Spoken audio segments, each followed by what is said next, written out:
ಸ್ನೇಹವೆಂದರೆ ಕರಗೋ ಮಗುವ ಮನಸ್ಸಿನ ದೊರೆಯುವ ರೆಪ್ಪೆಗೂನು ತಿಳಿಯದಂತೆ ಕಣ್ಣ ನೀರ ಒರೆಸುತ್ತಾನೆ ದೈವ ಮೆಚ್ಚುವ ಮಾನವ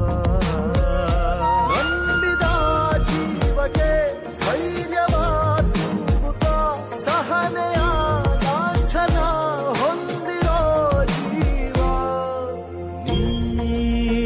ಗುಣವ ಹಂಚೋ ಸಾಹುಕಾರ ಹೃದಯ ಕಾಯೋ ಬೇಹುಗಾರ